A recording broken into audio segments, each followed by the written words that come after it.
We just finished going over keyboard shortcuts to maximize your workflow and efficiency.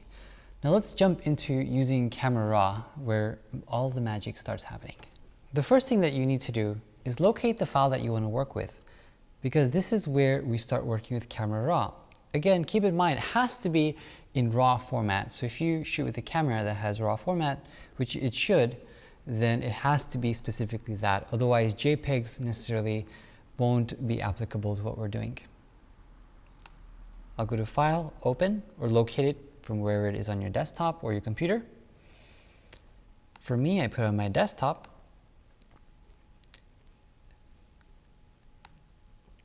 And I'll load another image that we did with Dixie Dixon for her tutorial. And as you can see here, before anything happens, we don't actually go into Photoshop right away. We open up this dialog box of other processing options for our file. What Camera Raw is a program or an algorithm to read the raw data that your camera shoots and also modify that content. So you can change the white balance, you can change the exposure, you can manipulate that with relative ease before getting into Photoshop and working on the image. The reason why you actually want to modify your raw data before getting into Photoshop itself is because most of the information is in the raw file. So for instance, if your camera has a really high dynamic range, you can rescue details like highlights, shadows, change your white balance before getting into Photoshop. Because once you open this file into Photoshop and you start processing color and stuff in there, it's not as editable. You don't get that same leverage. So that's where Camera Raw comes into place. For instance, over here we have an image which was technically shot very well. However, let's say that after the fact you want to change your temperature value. This screen over here, which is the basic screen, has all the main features that most people use most of the time. So our slider here is very intuitive and very visual. It gives you an idea of how to change your white balance should you want to change the mood to match something that the client may have an idea of afterwards. Say you start working on it and you realize that it was shot during a cloudy day and you want to increase the temperature to make it warmer. You can increase the warmth going to the right, which shows you a slider and exactly how warm it's going to be. Or you can change the tint by adding either purple or green hues. Secondly, the other main function that I typically start out with is the exposure, getting that right. Sometimes in different shooting conditions, you may have situations where things get cloudy, things get sunny. Exposures change that you can't always control for every single frame. And in case you have frames that are out of sync with exposure, you can tweak it for one frame and then add it to another later. Or maybe it's something that you decided to change because you wanted to change the entire mood of the file itself. You can do that with the exposure tab. More importantly though, is the ability to look at your histogram, which is the top drawing or these little mountain spikes, and you see these different regions that are being highlighted. For instance, the middle here is your midtones for all intents and purposes. The left-hand side seems to be all your shadows, and the right-hand side seems to be all your brights and highlights. Now, when you look at the image physically, it does look a little bit bright because our exposure is a little bit higher. If we bring that down, we see that the histogram seems to be much more scattered out.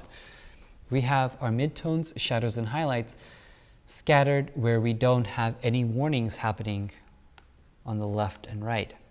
Now, these little arrows on the top here, they are clipping warnings. For example, if I push my highlights to the right, you notice that it covers everything with red. What that's indicating is it's blown out. Blown out could either mean that it's overexposed, it's too saturated, so you have more color data that the file can necessarily handle or show in print or web, or the shadows, where you have everything that becomes really blown out in regards to how much information you lose. On this file itself, no matter how much we push the data down, it seems as though it pretty much retains a lot of shadow information regardless. So it's mostly our highlights we have to be considerate about. The reason why this is so important is sometimes your screen might not be calibrated accordingly, or your screen might show something that's a brighter setting than it should be.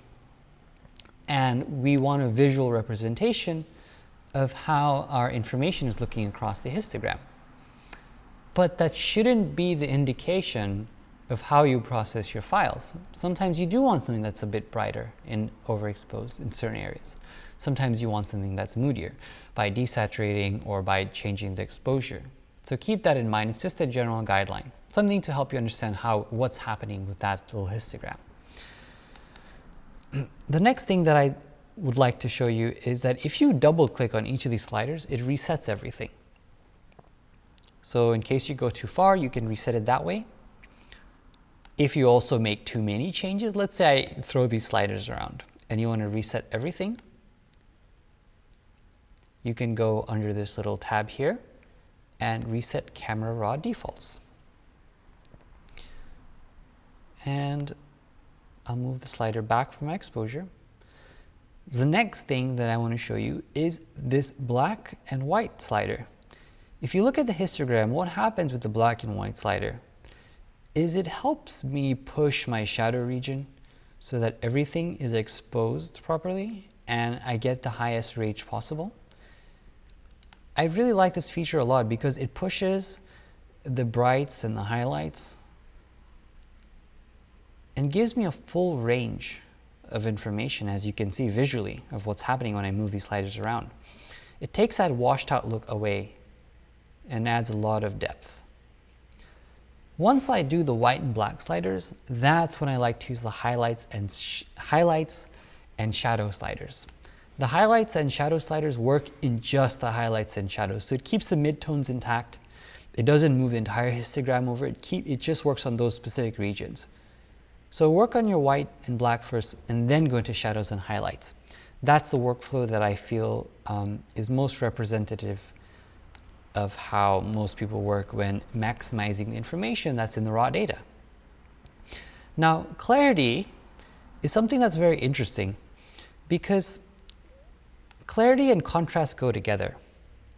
For instance, contrast, if you look at what's happening, is it increases the punch of the overall image in a grand scale.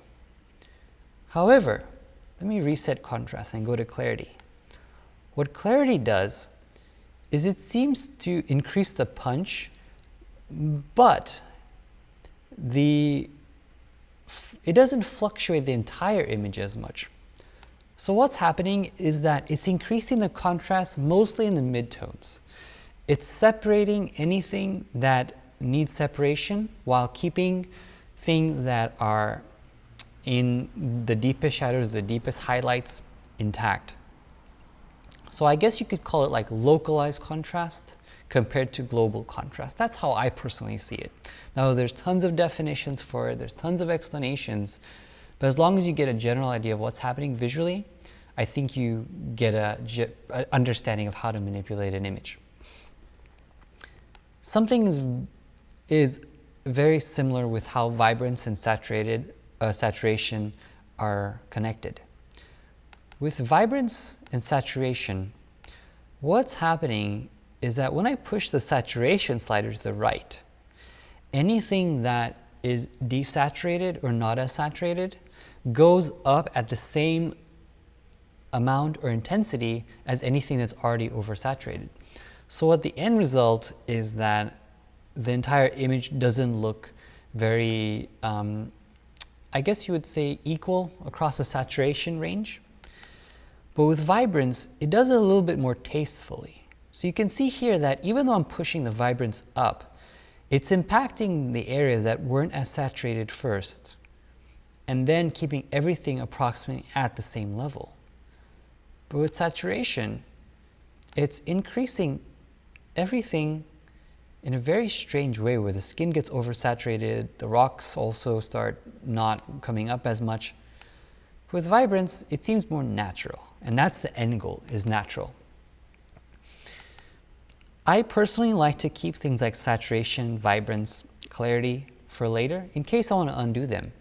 The main intention for me is things like exposure, making sure details are there, and setting the mood with temperature.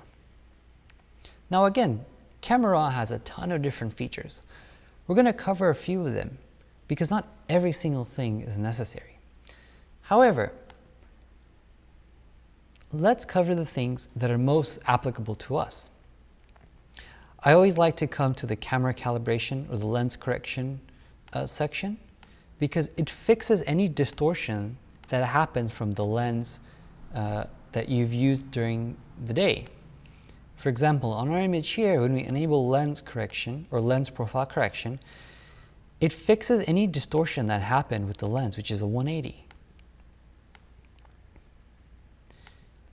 You can also remove chromatic aberration. And what chromatic aberration is anytime you have any purple or green hints around edges, that's because of something that happened with the lens and how it's being captured versus the sensor. And it leaves a lot of fringing across some of the image. So checking that and going into it allows you to see if there's any chromatic aberration happening. In this instance, there wasn't, which is a great thing. And you can zoom in and out by just clicking on the image, making sure this magnifier glass is active, and then hitting Option to go back out. There's also options here called the curve, which allows us to look at the histogram, select the midpoint here and bring it up, which changes the exposure. So with the curve here, you can plot points by clicking on the curve and changing exposure in those particular regions. So you can bring your highlights down, since this is the highlight region, or you can bring it up. And you're modifying raw data if you know exactly where you want to change your information based on where the highlights and shadows are. The same thing goes for your shadows. You can bring it down and adjust and fine tweak it. So you can start off with the basic tab and go over to your curves, go to point and adjust it accordingly. The reason I prefer using point versus parametric is that parametric allows you to generally adjust highlights. So you can see the curve here being adjusted, but it's not as perfect as you could make it because you don't have that full manual control. But if it works in a pinch, it's good enough. The next thing is this HSL grayscale tab. This is to change colors. So hue allows you to change the reds of the image and shift it, like you can see on the face and the skin, the glasses. It goes more red or less red to yellows and oranges. So in case you have something that is a little bit more red than necessary, you can change that over here. Or even skin tones. You can pull that back in case it's a sunny day and everyone has red limbs and fingers. You can pull that back here. Same goes for saturation. So you can see most of the image had some orange in it.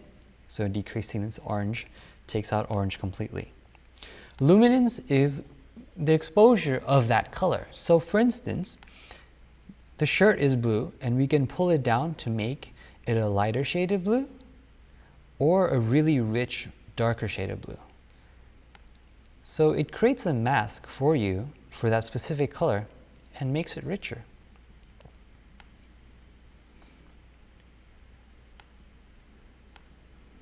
Over here at the bottom, you'll see this before and after tab. When you click on it, it takes you to the changes that you made and where you came from. So clearly, with such minimal effort, we've made such a drastic change on this image. This HSL grayscale also allows you to convert to black and white, which is pretty cool because Now you have sliders for every single region, and you can change how luminous or how dark that color was. Same thing with your blues. You can make that black and white conversion really special by matching how bright that blue shirt was to her shirt, or contrasting it and adding different looks. This helps especially when you're planning for shoots and you want to color coordinate and you're shooting for black and white. You can then realize that if you're shooting with a specific shirt color, you can change how the black and white is being perceived. The next we have split toning. So if you want to add a color look or a color tone or a color grade, however you want to call it, you can change the color influence in your highlights and shadows. So if I want to add a teal into my highlights and I want to add some yellow into my shadows, I get this really cool retro looking look, easily adjustable.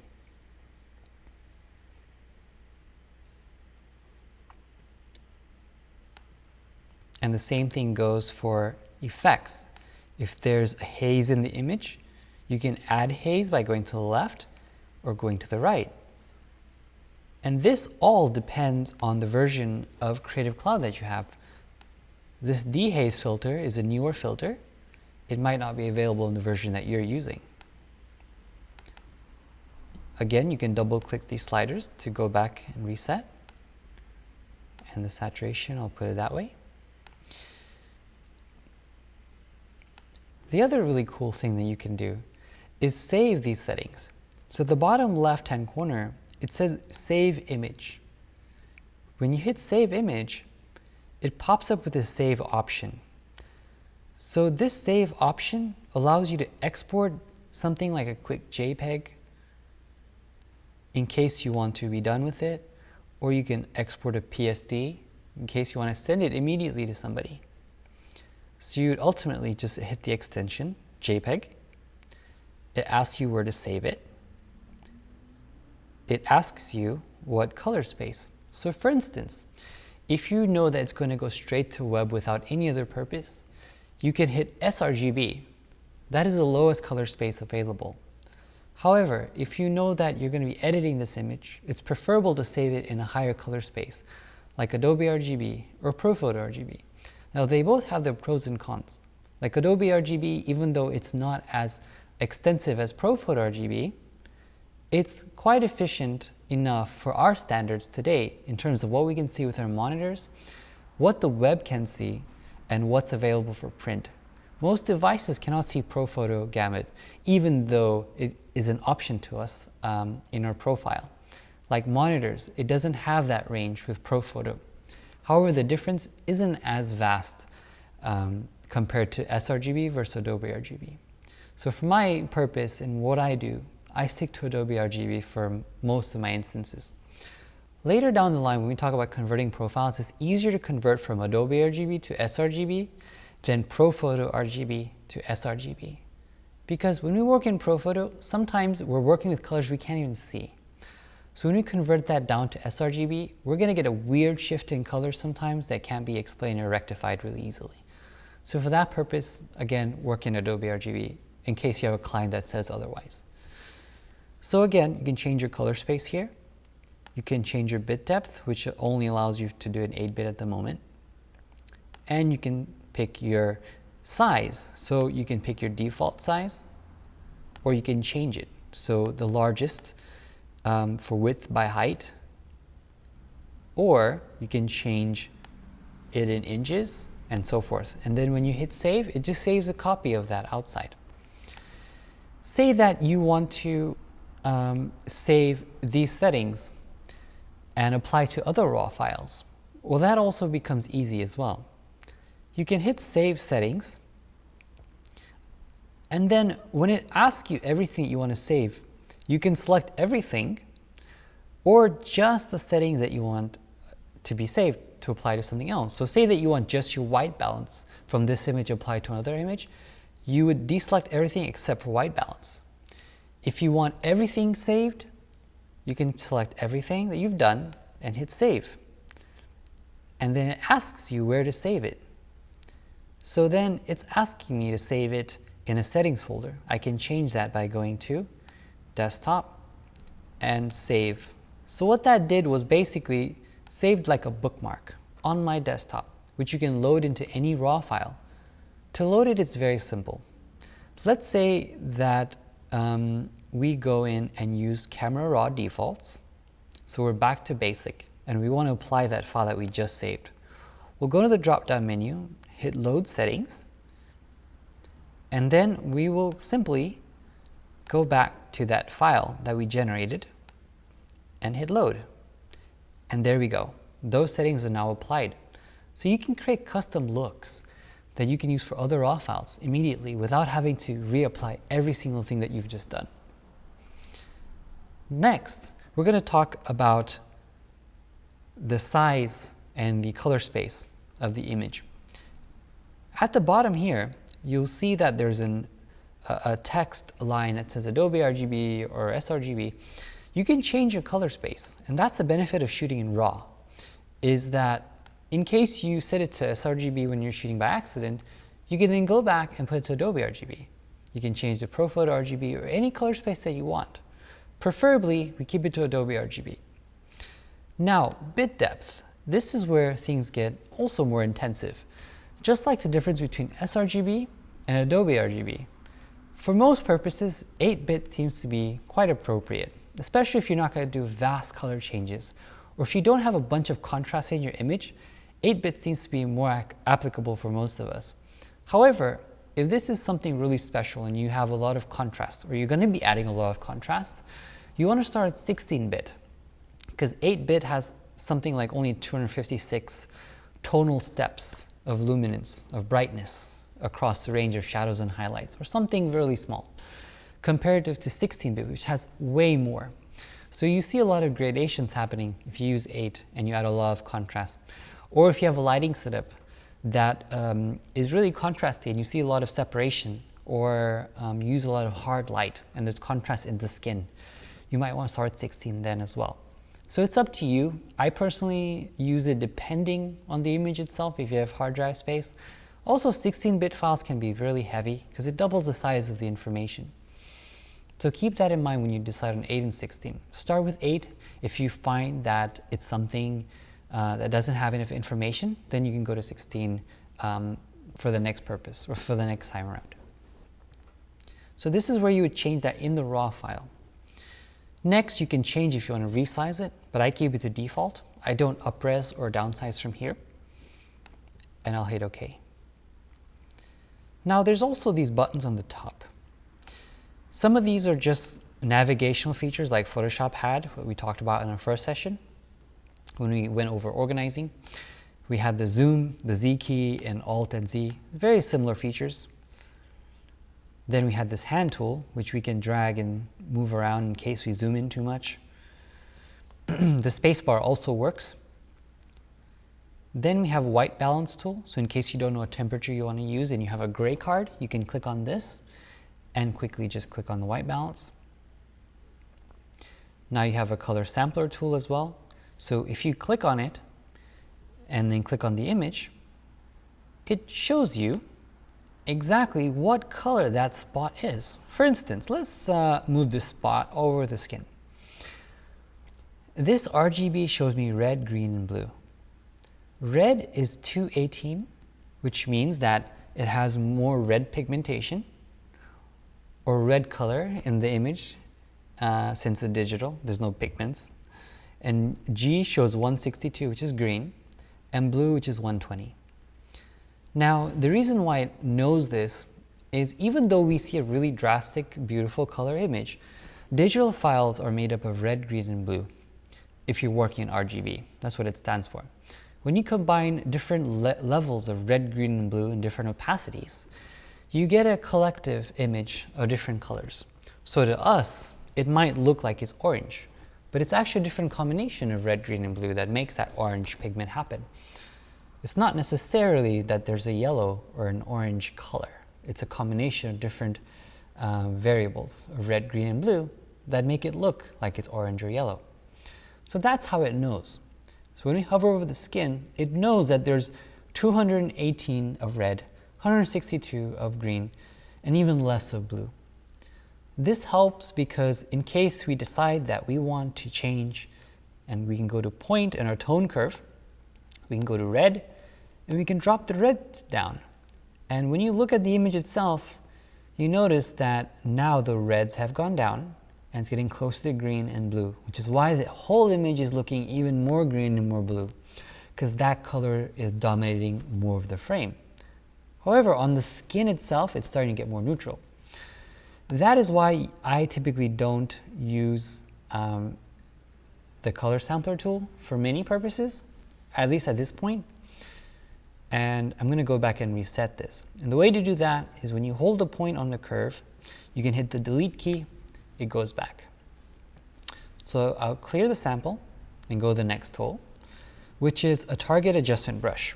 Now, this target tool here is pretty cool because all you really need to do is hover over an area that you want to increase the exposure of. So let's hover over the background. And then when I click on it and drag it down, it's going to decrease the brightness or the exposure of just that region. Or at least that region and anything else that's within a very similar shadow or highlight, depending on where you're raising and dropping it. So that's if you want a quick tweak on various regions. The next tool is the crop tool, in case you want to crop, which I don't. The next tool is a straighten tool, so if you're working with horizons, you can use this to just click and drag across a horizon point. And then let's say the horizon is unlevel like this. I can release it, and then it crops it where it makes it even when you open it again in Photoshop. The next, you have a spot removal tool. So in case you have any blemishes or something like that, and you want to click, and it picks a point to remove the blemish, and you can change the size of your brush so that it's not taking a full area, and use that, and it automatically generates another point to heal off of. Or you can clear and remove and undo what you just did. The reason I don't do that here is because I leave it for Photoshop and make it completely editable in case I want to go back. Next, you have red eye removal, which is not necessary. You have this adjustment brush, which is actually quite useful. Let's say there's just a specific area of an image that you want to decrease the exposure of. I can come to the exposure brush or the adjustment brush, change the exposure, and load the brush, so we're loading it. So it's going to be like a light brush, we're light painting. So we're dropping the exposure down. Now we will go down and change the setting. So our flow is back again like we talked about in the previous chapter. We'll drop the flow to something really low, like maybe 3 or 4. The feather's at 100 because it's going to be a nice soft brush. We'll keep the density full, which means that the entire brush is working. And then we'll start painting. And what's going to happen is the exposure of just that region that I'm brushing with drops. This is great in case you want to add vignetting, in case you want to quickly just brush away some highlight that's overpowerful. But there's a whole variety of things that you can do as well. You can increase exposures, you can change temperatures in case of white balance of certain areas to yellow or blue. And you can do multiple changes. You can do one for a temperature brush, you can do one for an exposure brush. I can load this as an exposure brush in the background. I can add it, click on a new brush, and this will be my temperature brush.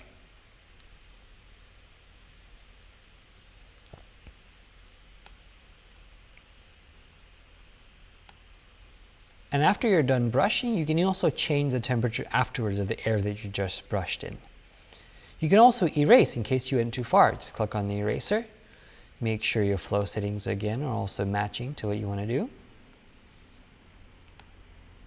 Feather high.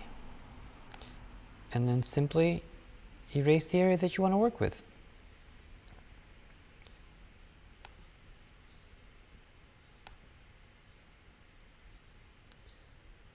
And if you want to delete a point, just click on the area and hit delete. It deletes that entire adjustment. So it's a lot of things you can play with. There's also dehaze, saturation. You can add sharpness. It allows you to be very selective with all the camera raw adjustments in selective areas, if you so choose to. Next is a graduated filter. This is for landscape shooters. If you find that you have a horizon that's really bright, but the foreground isn't, you can change how you want that. And the graduated filter has a very similar layout to the adjustment brush. So that's kind of cool.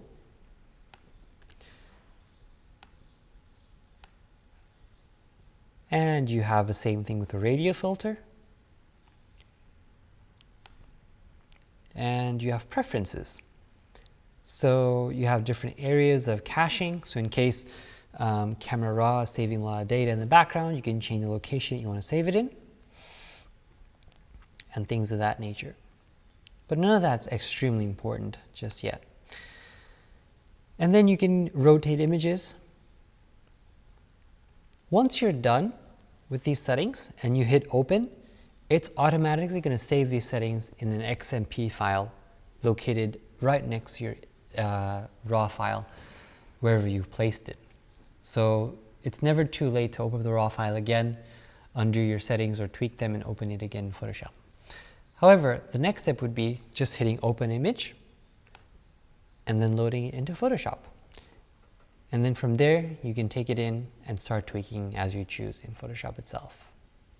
Now that we've talked about Camera Raw and all the powerful tools that you can use with Camera Raw, we're going to jump in and talk about the power of adjustment layers and combining that with Photoshop.